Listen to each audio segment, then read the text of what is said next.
Assalamualaikum warahmatullahi taala wabarakatuh dan selamat pagi. Kita sekarang dah 10.40.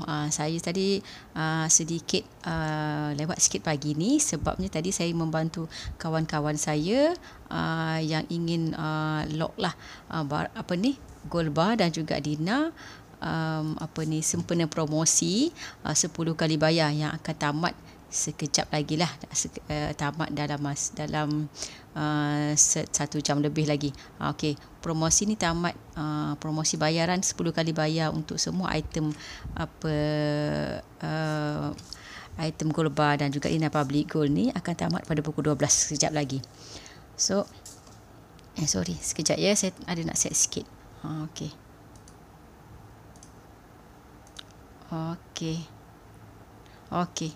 So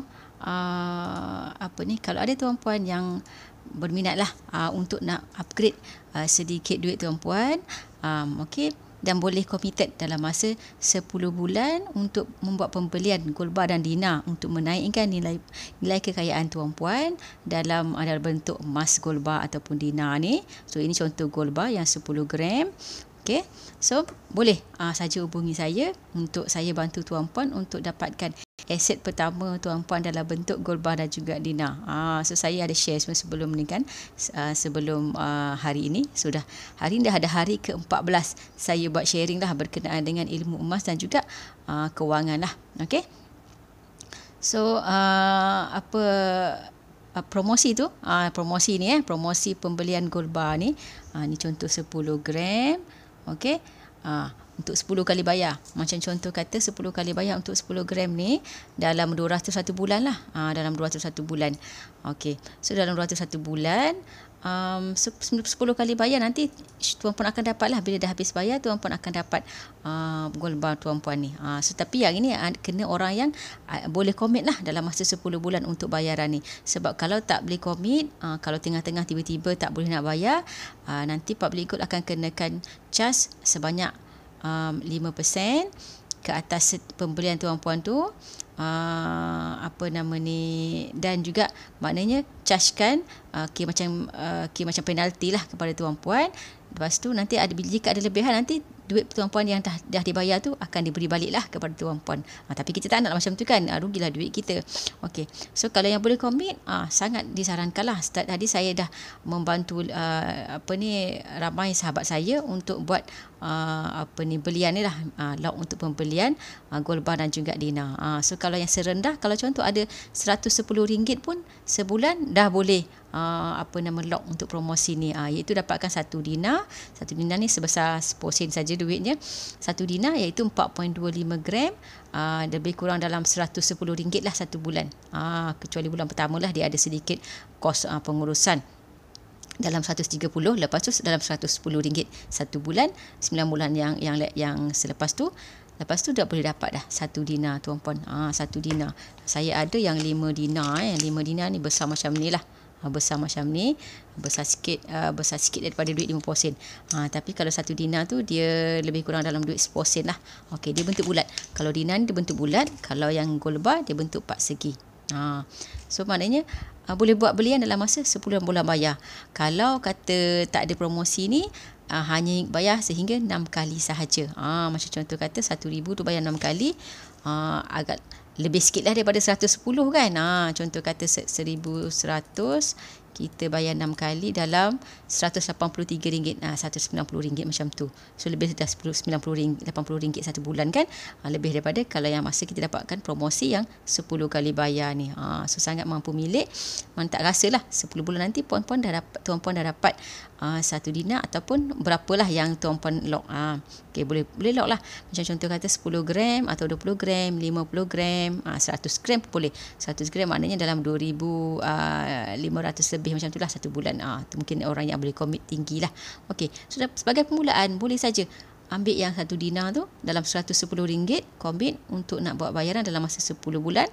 Dan 10 bulan, maknanya contoh kata ni bulan 9, maknanya nanti dalam bulan 7 tahun depan dah boleh dapat dah. Tuan-puan. Okey. So promosi ni dah lama dah tak ada.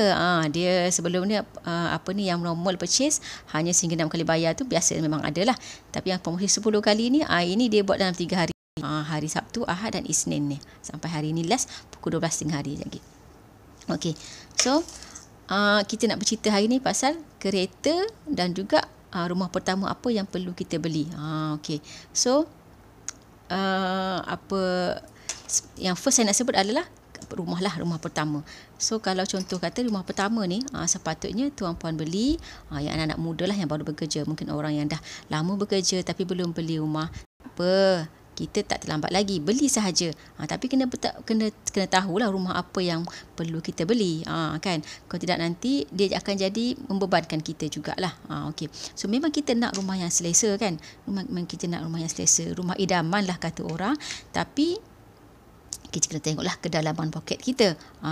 Okey, so apa yang sepatutnya kita beli sebenarnya? Kalau ikut ilmu-ilmu kewangan, dan insya-Allah saya pun ada buatlah, maknanya yang untuk pilihan rumah pertama saya. Sebab rumah kedua dan ketiga saya dia lebih macam rumah pelaburan lah, kan. Kita nak sewakan macam tu. So rumah pertama ni, tapi rumah pertama ni sebenarnya yang kita mampu beli masa tu, yang orang baru bekerja, kan, contoh kata umur 25, 26 nak beli rumah pertama. So bakal kan beli hanya yang makan kita punya pendapatan 30% maksimum. Maknanya kalau contoh gaji 3,000, belilah yang bayarannya bawah daripada RM900 lah. So kalau 10% 300, kan. So gaji 3,000, belilah rumah yang bawah pembayaran tu adalah bawah 30% daripada gaji. 30% daripada gaji. Itu rutam dia lah. Okey. So carilah rumah yang 30% daripada gaji kita sebagai rumah pertama. Tak apa, duduk je dulu, kan. Kalau kata rumah kecil pun tak apa, duduk dulu. Sebab masa tu kita pemuda, kan. Kalau yang belum kahwin, maknanya boleh cari lagi side income dari daripada rumah tu. Duduk, lepas tu kita sewakanlah bilik.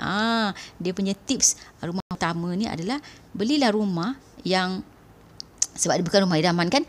Kita nak dapatkan rumah yang, kita nak ada rumah yang boleh memberi income kepada kita. Maknanya lepas ni kita nak, kan, mestilah kita nak rumah yang lagi selesa. Sebab mungkin harga sekarang yang bayar 900, mungkin dapat flat je ke, kan. Bukan apartment yang kos rendah macam tu, kan. So bila kita dah beli yang rumah pertama tu, kalau yang belum kahwin, bolehlah buat macam sewakan bilik, kan. Jadi dapat income kat situ. Ada ramai orang yang buat macam tu lah, yang belum kahwin. Yang dah kahwin, maknanya beli je rumah tu, duduk dulu, dan nanti bila dah income makin stabil, boleh sewakan rumah itu. Itu yang tipsnya, rumah pertama ni kena beli yang dekat dengan kemudahan lah, dekat kemudahan, dan memang senang untuk orang nak sewa. Macam contoh rumah saya beli yang persekitaran Putrajaya. So memang senanglah untuk orang nak sewa. Sebab kira macam hot area lah, kan. So beli rumah yang memang hot area. Kalau contoh kata boleh dapat beli dekat kawasan MRT ke apa semua, lagi sangat bagus, kan. Kalau MRT tu maknanya lepas kita tak duduk, macam contoh kita dah dapat beli rumah kedua yang lagi macam rumah idaman kita, dan rumah tu boleh disewakan. Boleh lagi, kalau contoh dekat MRT macam tu, boleh buat per head pun. Lagilah untung, kan, sekarang, kan, siap boleh dapat lebih-lebihan lah daripada kita punya pembayaran bulanan rumah tersebut. So kita dah untung kat situ. Maknanya kita dapat rumah investment kita yang memang dibayar oleh penyewa. So at the end, contoh kata 25 tahun, 30 tahun kita bayar pinjaman tu, kita dapat rumah percuma. Okay. So itu tips dia.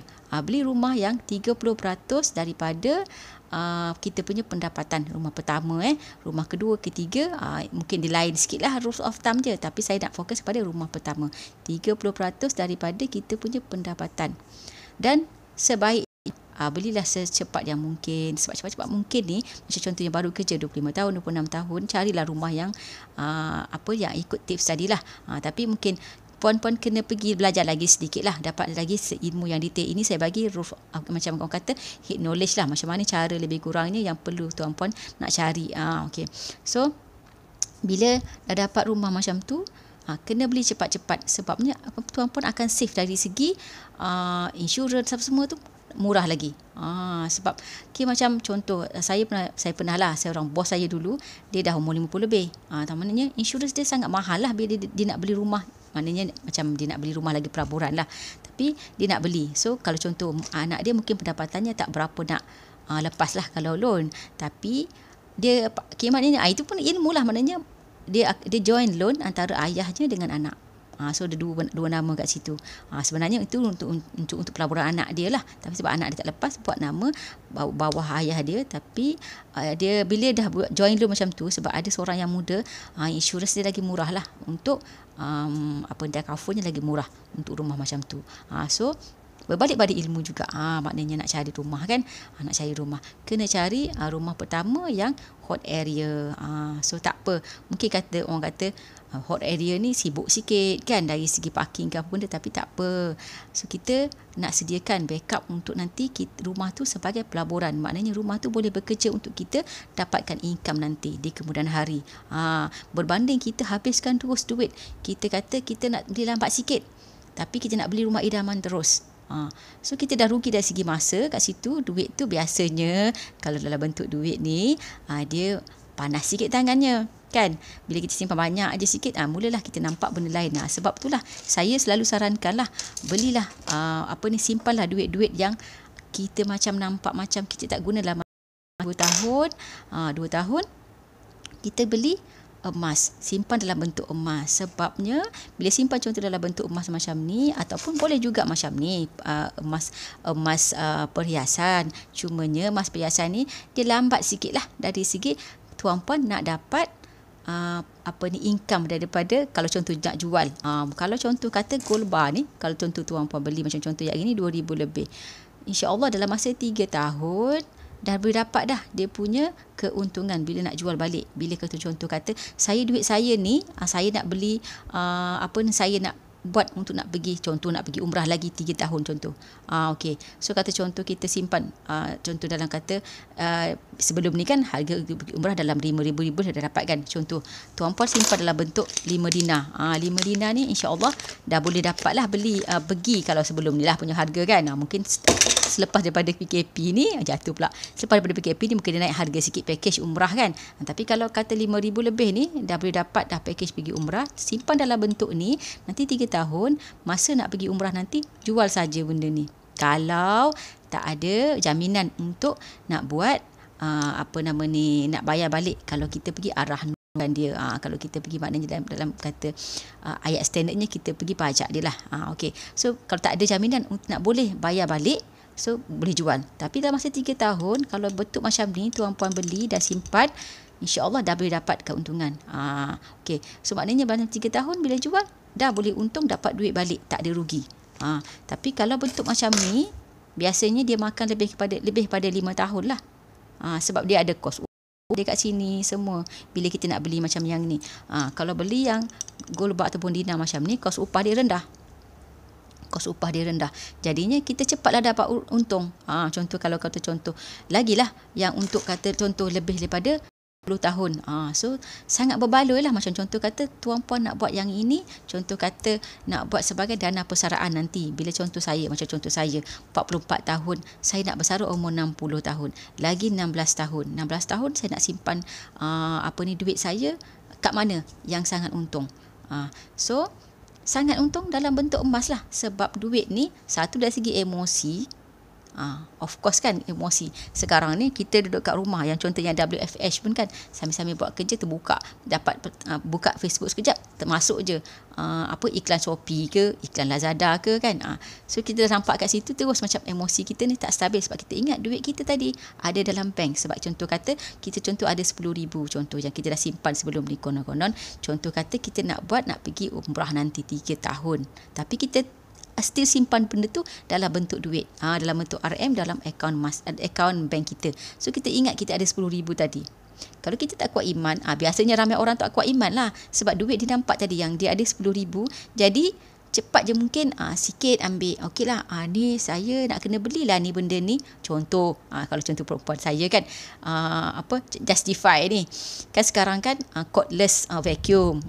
Zaman dulu masa saya dulu yang wired vacuum. Contoh kata, best lah cordless vacuum ni. Kita cepat je memverifikan bahawa itu ada keperluan. Sebenarnya wired vacuum kita elok pun lagi, tak apa je lah kan. Kalau kita orang yang jenis kuat iman. Tapi kalau tak kuat iman, dah kat situ dah lesap dah. Contoh RM300 untuk beli cordless vacuum. Sebab kita rasa tadi duit kita ada, tapi bila contoh tuan-puan 10,000 tu dah tukarkan, contoh kata ini 5 dinar, maknanya kita beli 2 keping dah, contoh 10,000. Kita beli 2 keping simpan.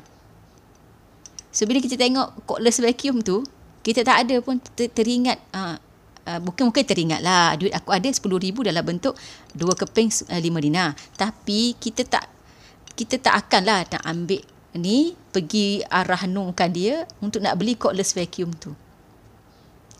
Kalau kata macam contoh barang yang sangat penting, macam contoh kata tiba-tiba je ada kecemasan, contoh kereta kena langgar ke, ada tiba-tiba je kereta breakdown yang pembaikannya contoh mahal sikit, itu kita boleh consider lah untuk pergi arah nu, sebab memang penting, memang antara hidup dan mati. Contoh kalau tak ada kereta tak boleh nak pergi kerja, tak ada kereta tak boleh nak, kalau ada kecemasan contoh nak pergi ke klinik ke apa, tak boleh. So kita memang ada keperluan lah di situ untuk pergi arah nukan dia. Tapi bila kita contoh yang tadi yang kita tengok, dia akan rasional balik bila kita ada dalam bentuk macam ni, dia rasional. Jadi kita fikir balik, perlu ke kita beli tadi cordless vacuum tu, sedangkan vacuum kita yang wired ada lagi, contoh macam tu. Jadinya dia jadi ada masa bertenang, dan kita tak jadi pun nak pergi tukarkan emas simpanan kita kepada duit. Okey. So bila kat situ kita punya kekayaan bertambah lah kat situ. Kekayaan bertambah dari segi masa tu dan 3 tahun. Contoh kata saya nak tunjuk tuan-puan dari segi kenaikan harga purata emas ni. Harga purata emas tahun 2000. Okey, harga emas hanya purata emas, ini purata dia, bukan maknanya 1 tahun tu bila kita bahagikan purata dia, tahun 2000 purata emas adalah, harga emas adalah RM35. So tahun 2005 dia naik kepada RM50, 2007 naik kepada 7, kan 4 kenaikan dia tu. So 2009 dia jadi 110, 2010 130, 2011 160, 2012 180. Lepas tu ada penurunan sikit pada 2015 150. Lepas tu dia naik balik 170, 185, sekarang dah 285, 2020 285 dia punya purata harga. So sekarang hari ini harga emas public gold adalah 259. 259. So harga lagi murah daripada purata yang tertinggi sebelum ni lah. So kalau puan-puan nak jaga nilai kekayaan duit tuan-puan, sangat disarankanlah tukar je kepada emas. Sebabnya memang kita nampak proven tadi kan, daripada tahun 2020, maknanya daripada 20 tahun yang ke belakang, kenaikan dia dah lebih daripada berapa ratus%. Okay, kita tengok graf sekejap. Kita tengok graf kan. So kita tengok graf ni. So kita tengok graf sikit. So tengok graf ni, 20 tahun ke belakang harga dia naik dalam 600%. So kalau kita simpan dalam bentuk duit, contoh tadi yang kata 3 tahun, contoh 5 tahun pun dia naik dalam 63%. So kalau contoh yang tuan-puan simpan duit untuk nak pergi haji, haji kita tak tahu bila kan, contoh 10 tahun ke 20 tahun ke. So tuan-puan dah untung dekat situ berapa peratus. Sebab nak tengok graf kan, naik aja. Dia ada turun sikit tapi naik aja. Maknanya itu yang disarankan. Saya sarankan dekat saya punya penyimpan, simpan dah duit yang tak digunakan. Kalau contoh kata yang memang jenis yang boleh menyimpan ni, boleh menyimpan dan istiqomah boleh menyimpan, dan simpanan dia tu sentiasa bertambah dalam bentuk duit. Sebabnya dana kecemasan dia simpanlah dalam bentuk duit. Yang lebih dia kata dana persaraan, untuk dana pendidikan, dana nak pergi haji, dana nak pergi umrah. So simpan dalam bentuk emas. Sebabnya apa? Dia menjaga dari segi emosi, dan juga dari segi kenaikan pun tuan-puan biasanya dalam masa kalau ikutkan historical graf macam ni, harganya memang akan naik. So 3 tahun ke atas simpan sahaja, dan tuan-puan akan naik. Tengok dia punya kenaikan tu. So memang berbaloi lah. Memang berbaloi. Boleh tengok saya punya perkongsian sebelum ni dari segi inflasi. Macam mana inflasi dah makan duit kita. Kalau contoh dulu, berapa tahun dulu kita boleh beli RM20, kita boleh beli, contoh kata RM20 boleh beli 2 ekor ayam. Sekarang RM20 seekor ayam. Yang 2 kilo. Dalam RM10 kan sekilo kan. Kalau contoh kata yang 2 kilo setengah tak boleh beli pun. Satu ekor ayam RM20 tu kan. So itu maknanya duit kita dimakan di inflasi. Tapi bila kita simpan emas, duit kita tak dimakan di inflasi. Tak dimakan inflasi. Contoh 5 dinar ni, 5 dinar ni. 5 dinar 21.25 gram. Daripada zaman Nabi pernah menyuruh kawan dia lah, dah proven boleh beli 1 dinar, boleh beli 1 ekor kambing. So sehingga kini harga 5 dinar ni, maknanya contoh sekarang 5,450 hari ini boleh beli 5 ekor kambing. So maknanya bila tuan-puan simpan benda ni, satu ni sampai bila-bila pun harga dia, sebab dah proven 1400 tahun dulu Nabi pernah beli 1 dinar dengan 1 ekor kambing. Maknanya kalau nak masa tu nak beli 5 ekor dengan 5 dinar, so maknanya 5 dinar ni sampai bila-bila pun tuan-puan boleh beli 5 ekor kambing. So tukar je contoh RM5,459 ni kepada dalam bentuk 5 dinar, dan tuan-puan boleh simpan ni untuk beli 5 ekor kambing. Contoh kata nanti dapat cucu, nak hadiahlah cucu, ada 5 orang nak buat sekali akikahnya, boleh je beli bagi dekat anak tu, contoh 20 tahun lagi kan, still boleh beli 5 ekor kambing lagi. So berbaloi ke tak? Berbanding kita simpan RM5,500 tu sekarang, 20 tahun nanti tak dapat dah beli 5 ekor kambing. Contoh macam tu. Yelah kan 20 tahun lagi, maknanya kita nak buat akikah cucu lah kan. Kalau contoh yang macam contoh umur saya ni, kalau nak akikah anak kan, terkejut pula orang kan 20 tahun lagi. Okay. So itu contoh. So maknanya sangat berbaloi lah bila simpankan duit kita yang tak digunakan dalam masa lebih daripada 3 tahun kepada emas. Okay. So balik pada tadi rumah. Okay, rumah. So belilah rumah. Ini harga emas tadi, saya tutup. So belilah rumah yang 30% daripada pendapatan kita. Rumah pertama, rumah kedua, ketiga yang untuk pelaburan, maknanya yang untuk orang lain bayarkan tu tak kisahlah maknanya, sebabnya tapi kena pergi belajar lah kan, sebab nanti tersontut pula. Banyak sekarang ni rumah yang tak dapat dijual, yang tak dapat dijual. Jadi pemaju guna pelbagai cara untuk nak attract orang beli, sedangkan mungkin rumah tu sebenarnya under value ke, dah lebih value ke, atau memang tak sesuai sebagai pelaburan. Jadi kena belajarlah, kita kena belajar. Okey. So itu tips untuk rumah pertama. Rumah pertama 30% daripada jumlah pendapatan kita, dan belilah rumah yang dekat dengan kemudahan untuk senang kita nak sewakan nanti. Okey.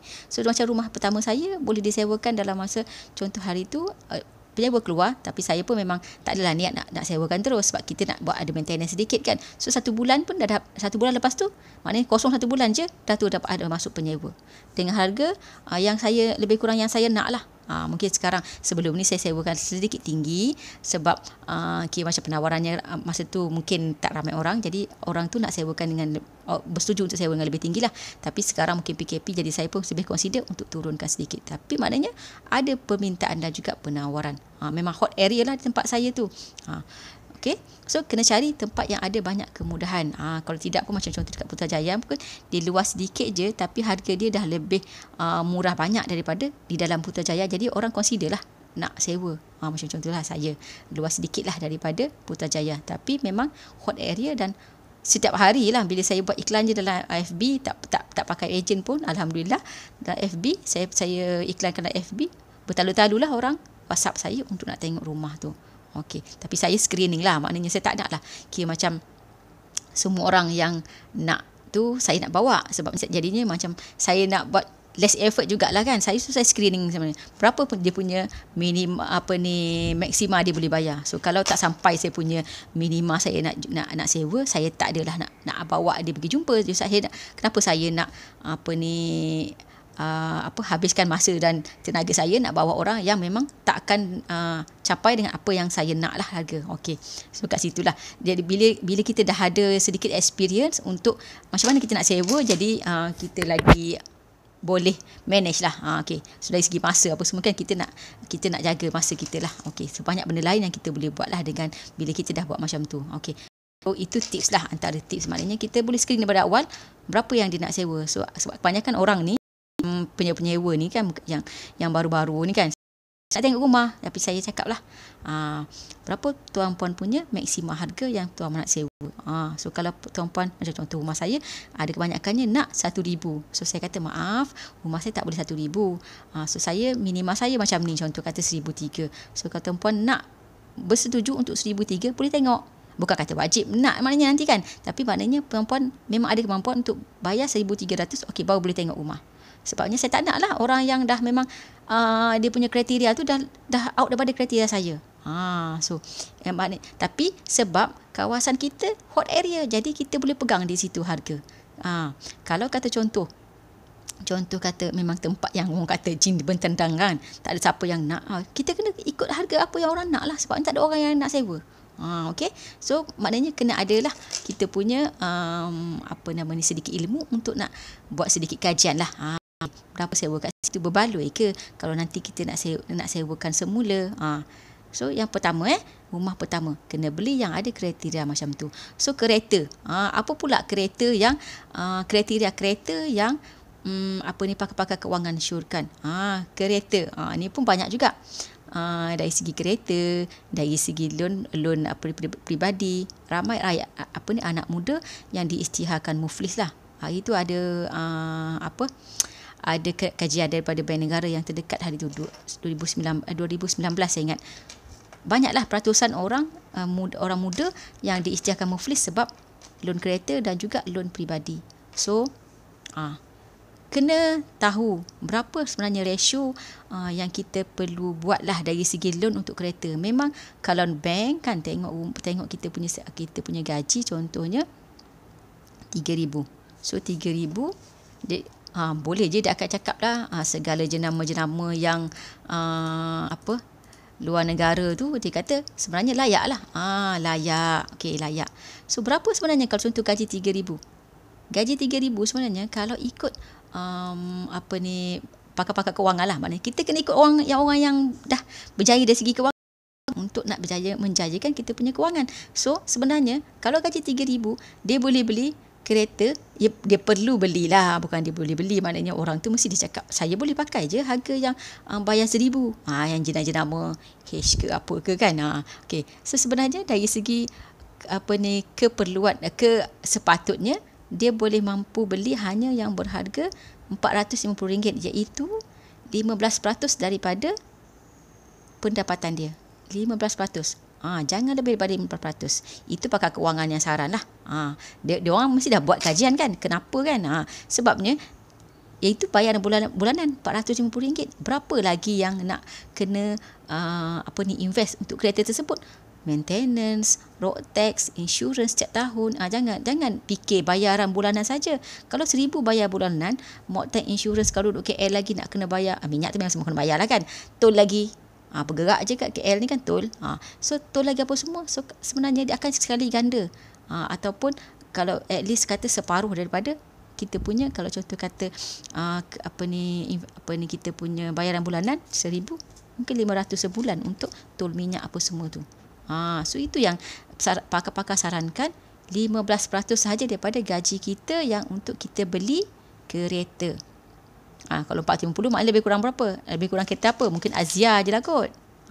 Kan? Kalau gaji 3,000, tak apa, tak bergaya, tak nampak kereta jenama mahal pun, asalkan poket kita selamat. Kenapa yang pakar kewangan sarankan yang nak beli rumah? Yang pertama, orang bujang pun dah boleh beli rumah. Sebenarnya perlu beli rumah. Kalau ikut, saya suka baca Tuan Azizul Azli Ahmad ni punya post-post kan. Dia selalu sarankan, dia kata orang bujang beli je, nanti kan dah kahwin nanti barulah macam contoh nak fikir dengan pasangan untuk nak beli rumah yang lagi selesa, untuk nak duduk ke macam mana, dari segi nak income tu bila digabungkan ke macam mana kan. Yang ini kita sebagai pelaburan. Kalau yang lelaki, maknanya yang itu nanti kita nak bawa suami isteri kita masuk, maknanya cuci kaki boleh dah ada rumah. Kena beli rumah sebenarnya sebelum kahwin. Tapi saya dulu, sebab dulu orang kata dari segi pengurusan kewangan ni, ilmu pengurusan pengenalan pribadi ni dia agak kurang. Jadi saya ni memang agak lambat sedikit lah. Tapi Alhamdulillah Tuhan bagi kesedaran juga. Jadi ada juga rumah, dan juga saya dah berhasrat rumah pertama bukanlah rumah terakhir. So saya ada juga rumah kedua, rumah ketiga untuk saya jadikan sebagai pelaburan. So rumah pertama saya tu pun dah dijadikan rumah pelaburan. Sekarang saya duduk rumah lain, dan yang itu memang menjana income lah untuk saya. Dan saya juga kira macam kalau boleh, tuan-puan pun bila dah beli rumah tu, maknanya ini yang kena ada simpanan-simpanan tu, macam simpanan dalam bentuk emas macam ni. Sebabnya dia akan menjaga emosi tuan-puan bila ada emas macam ni. Jadi maknanya duit tuan-puan, kekayaan tuan-puan akan bertambah. So bila ada macam tu, macam contoh kata kita nak dah pakai macam contoh tadi kan, kita ada 30% untuk bayar rumah dan 15% untuk bayar kereta. Jadi baru 45%. Jadi kita ada lagi ruang dan peluang untuk nak gunakan duit yang balance kita. Maknanya contoh kata tadi 45%, ada lagi 55% untuk kita gunakan sebagai kos sara hidup dan juga untuk nak kita buat simpanan. Okey. So simpanan yang macam contoh yang saya sebelum ni ada ceritalah pasal dana kecemasan kan. Kita kena ada at least 3 bulan gaji. Kalau yang dah bekerja lebih daripada 3 tahun, tak ada lagi 3 bulan gaji. So maknanya tuan puan adalah jenis yang panas tangan. Dia bukan panas tangan kalau dulu-dulu kan kita kata masa yang ilmu pengurusan kewangan ni kira macam sosok kuku, orang tak tahu, orang kita tak baca kan. So kita pun tak ada media sosial macam ni yang untuk berkongsi. So saya nak berkongsi lah ni. So saya ada sedikit ilmu, saya nak berkongsi pada kawan-kawan untuk nak tahu lebih, untuk yang macam nak beri sedikit lah apa yang saya tahu untuk orang lain boleh juga applykan dalam kehidupan masing-masing. Okey. So macam tu maknanya kita ada lagi 55% tadi untuk nak kita buat sebagai kita punya simpanan. Nak cukupkan contoh tadi dana kecemasan. Bila yang panas tangan kan, bukannya panas tangan yang tak boleh tanam pokok aja kan. Orang kata panas tangan kita ni tak boleh tanam pokok je mati. Tanam pokok serai pun mati. Contoh yang pernah cakap kan, mana macam pokok serai ke pokok pandan tu kan orang cakap letak je mesti hidup kan. Tu. So panas tangan dari segi kewangan pun maknanya bila dia simpan duit, dia tak boleh nak menyimpan, dia tak boleh, duit tu memang akan hilang aje lah. Dia akan orang kata syahid di tengah jalan lah. Konon-kononnya ada matlamat. So sebenarnya hidup kita kena ada matlamat kan. Kita buatlah matlamat apa-apa. Macam contoh kata nak buat matlamat untuk contoh tadi yang nak pergi umrah, nak ada 10,000 contoh. 3 tahun lagi saya nak pergi umrah, so saya nak ada 10,000. Contoh nak bawa, saya nak pergi sendiri ataupun nak kata contoh nak bawa mak ke nak bawa ayah contoh kan. Tapi mungkin sekarang lepas daripada SOP yang PKP ni, harga dia mungkin 10,000 tu seorang aja kot. Yelah, dengan biliknya perlu ada tak boleh ramai orang. Kalau dulu kan kata contoh boleh 4 orang, 6 orang kan. Tapi mungkin sekarang dia boleh mungkin sampai 3 orang ke 2 orang saja. Jadi harga dia akan double lah sebab kos-kos bertambah dekat situ. So mungkin kata 10 orang, 10,000 tu boleh pergi untuk seorang contohnya. So kita simpan 10,000 untuk nak pergi umrah 3 tahun lagi. Tapi kalau kita yang panas tangan ni, nampak aja 5,000, mungkin tak sampai lagi 10,000. Dah panas tangan dah. Macam contoh tadi lah yang saya kata nak beli vacuum ke apa benda ke kan. So contoh macam tu. So mungkin benda tu akan macam contoh kata dia akan mengurangkan nilai kekayaan kita. Satu lagi yang banyak-banyak kes yang berlaku lah macam mana boleh kurangkan kekayaan. Contohnya adalah yang suka beli kereta, tukar kereta. So bila contoh sampai contoh kan biasanya ambil yang maksimum 9 tahun beli kereta 400 bayar berapa sebulan, tapi maknanya contoh yang tak ada kesalahan tadilah yang nak beli kereta hanya bayar 15%. Contoh dah beli banyak, nak beli harga yang tinggi, so ambil yang maksimum lah, nak mengurangkan kita punya komitmen bulanan. So bila contoh habis dia 9 tahun terus dah rasa kereta tu sebab kita nampak orang kata macam kereta tu untuk kita bergaya. Ada orang macam tu kan, untuk kereta kita bergaya. Jadi macam kereta ni dah lama, tak sedap lah pakai kan. Contohlah kan. Okey, so dah tak sedap pakai, nak tukar kereta lain. Itu yang akan mengurangkan nilai kekayaan kita. Sebab kereta tu boleh je berjasa pada kita. Sebab selagi kita pasakkan dalam kita punya fikiran, kereta adalah untuk berak daripada tempat A kepada tempat B. Asalkan dia boleh berfungsi. So kita tak pentingkan pun jenama apa ke, as long as dia boleh berfungsi. So kita boleh pakai je kereta. Macam contoh saya, kereta saya yang saya pakai sekarang berusia lebih daripada berapa tahun. Saya beli kereta tu 6. Sudah 15 tahun dah. So elok je berfungsi.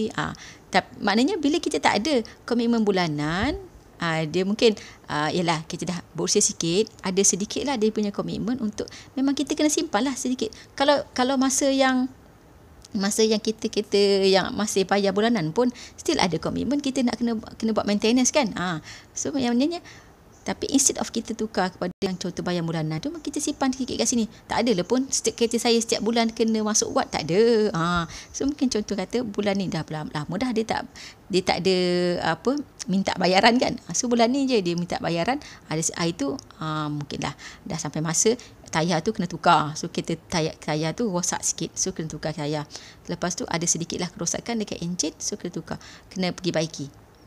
baru dalam 600 macam tu. So kalau masa saya sebab saya jangan ulang kesilapan saya. Semasa saya kerja gaji pertama, bukan gaji pertama lah maknanya, masa saya kerja dalam masa 2-3 tahun pertama tu, saya dah beli kereta jenama H sebab saya tak ada kesedaran kewangan macam ni yang mengatakan sebenarnya 15% daripada kita punya pendapatan sahaja untuk beli kereta. Tapi saya buat kesilapan kat situ. Tapi insya-Allah jugalah Tuhan Allah bagi saya kesedaran, maknanya saya boleh beli juga rumah untuk nak buat investment juga lagi. So dengan sedikit kita kata dari segi pengurusan kewangan sikit ketat lah, sebab saya dah buat kesilapan kat situ. Saya dah terbeli kereta yang sebenarnya lebih daripada sepatutnya saya beli. Okey. So maknanya kita boleh ubah sebenarnya kita punya pengurusan kewangan tu as long as berubah. Maknanya saya cutlah balik mana saya punya, macam contoh kalau kata orang lain beli baju sebulan kata 2 pasang. So saya mungkin 2 bulan sepasang. Macam itulah. Sebab saya nak overcome balik, saya pun dah terlebih bayar untuk kereta saya. Tapi bila saya dah habis bayar, saya terus tak beli sampai sekarang dah 6 tahun dah saya tak komitmen kereta lah untuk kereta saya sekarang. So maknanya kalau contoh adik-adik yang mendengar, adik-adik yang kata contoh nak bagi contoh mak-mak yang mendengar nak bagi kesedaran pada anak-anak untuk macam mana nak beli kereta yang betul. Kan? Ya Allah ya Tuhanku. Nak beli kereta yang sorry, dia terganggu tadi. Okey, macam mana nak beli kereta yang betul? Maknanya bolehlah sharekan saya punya ilmu ni lah. So kalau tuan-puan search pun memang pakar kewangan menyarankan 15% ni lah untuk nak beli kereta yang betul, agar kewangan tuan-puan dan juga anak-anak kalau siapa-siapa yang ada anak, maknanya nak bagi kesedaran pada anak-anak, janganlah beli kereta yang lebih daripada kemampuan, sebab banyak benda lain yang perlu diambil kira untuk nak memastikan kita punya kewangan lebih baik lah. Okay. So sebabnya dah ramai orang yang muflis lah, muflis sebab kereta, sebab loan peribadi. Sebab loan peribadi ni pun yang saya difahamkan lah, yang saya baca-baca, loan peribadi ni ramai orang yang buat loan peribadi untuk contoh kata nak upgrade beli handphone, sebab orang yang gila gadget kan, nak beli handphone saja. So kita jangan jadi orang yang terlalu nak trendy lah. Terlalu nak trendy. Sebab kita nak trendy, jadi kita berbelanja di luar kemampuan kita sebenarnya. So sebaiknya kalau pakar kewangan mengesyorkan, sebab tadi kita kata dari segi rumah dengan ni dah 50% kan, 30% untuk rumah dan juga 15% untuk kereta, itu jadi 45%. So keseluruhannya sebenarnya kalau pakar kewangan mengesyorkan keseluruhan kita punya pembelanjaan yang sebaik-baiknya adalah di bawah daripada 70% daripada pendapatan lah. Kalau contoh gaji 3,000, okay, gaji 3,000, berapa dia kena belanja? RM2,100, RM2,100. So ada lagi RM900 untuk dia gunakan sebagai nak buat untuk meningkatkan nilai kekayaan dia. Sebab itu yang akan mengekalkan dia punya kekayaan dan akan meningkat kekayaan. Yang kita belanja yang habis tu, memang kita belanja habislah, tak akan meningkatkan kita punya kekayaan. Contoh kalau kata baca buku-buku kewangan, apa yang akan meningkat kekayaan kita? Meningkat kekayaan kita, contoh kita buat pelaburan, tapi pelaburan tu kena ada ilmu lah. Macam contoh kata pelaburan emas ni pun salah satu pelaburan, sebab long term dia akan naik harga. Long term dia akan naik harga. So apa-apa berlaku, tuan-puan boleh guna yang ni untuk kecemasan tuan-puan. So kena ada ilmu kat situ. Contoh, pergi belajar, pergilah kelas-kelas, beli buku. Sebab bila kita beli buku, kita memendekkan masa kejayaan kita. Sebab buku tu ditulis, at least orang tu, penulis tu dah ada pengalaman lebih daripada 5 tahun daripada bidang yang dia nak tulis. Baru dia boleh tulis buku. Kalau tidak, dia tak akan dapat tulis buku. So kita belajar daripada pengalaman orang lain bila kita baca buku. So mungkin dulu kan DBP punya promosi kan, bacalah buku. Sekarang tak dengar sangat kan, tapi maknanya contoh kata tak nak baca buku, bacalah blog-blog yang memberi kesedaran kewangan pada kita. Macam contoh kata blog mentor emas saya ni lah, mentor emas saya. Saya ni bukan pakar, tapi saya baca daripada pakar. Ini mentor emas saya, Encik Zulkifli Syafiee. Tuan-puan boleh baca banyak sangat perkongsian ilmu emas dan juga perkongsian kewangan. Sebenarnya dia bermula daripada tulis pasal kewangan. Macam mana dia bermula daripada dia yang dia seorang eksekutif, auditor, tapi isi tak kerja, duduk dekat KL, anak masa tu saya tak ingat berapa orang, tapi sekarang anak dia 8 lah. Masa tu mungkin kata 4-5 orang. So, macam mana dia boleh overcome daripada dengan gaji dia yang minima sebagai seorang eksekutif baru dengan hidup di tengah KL, dan dia boleh zero hutang. Dia boleh zero hutang. So, kita kena belajar daripada orang-orang macam ni lah. So, jangan deny kita punya status kewangan kita. Kita kata kita tak ada masalah sebenarnya. Kita maknanya habis bulan duit kita habis. Orang kata rat race. Cuba boleh search lah nanti rat race tu apa. Rat race tu apa. Kita tak nak lah sebenarnya, kita hidup dalam rat race lah. Okay. So kalau tuan-puan yang berminat nak beli macam contoh macam ni, nak adakan simpanan yang kekal panjang lah. InsyaAllah kekal panjang. Macam contoh yang ni saya dah beli lama dah, tapi ada je duit ni kat sini, RM2,569. So kalau duit RM2,569 ni dalam wallet, sekejap je kan. Kalau dalam akaun pun sekejap je sekarang ni, kita transfer kita beli. So maknanya bila nak kekalkan duit kita dalam bentuk macam ni, boleh saja hubungi saja. Kalau contoh yang ada boleh komit lah, maknanya dalam akaun emas public gold ni tuan-puan boleh simpan. Tuan-puan boleh simpan serendah 100 untuk sekali transfer lah, maknanya sekali nak simpan serendah 100. Kalau contoh tuan-puan ada RM50, simpan lagi RM50, cukupkan 100 baru boleh simpan, dan akan dapat lah contoh hari ni dapat 0.3861. Okey. Puan-puan boleh dapat 0.3861 bila simpan 100. Sangat senang. So bila simpan, yang saya cakap tadi, emosi tuan-puan tak akan stable bila simpan dalam emas. Dia tak adalah kita rasa macam ada duit nak beli, tak ada.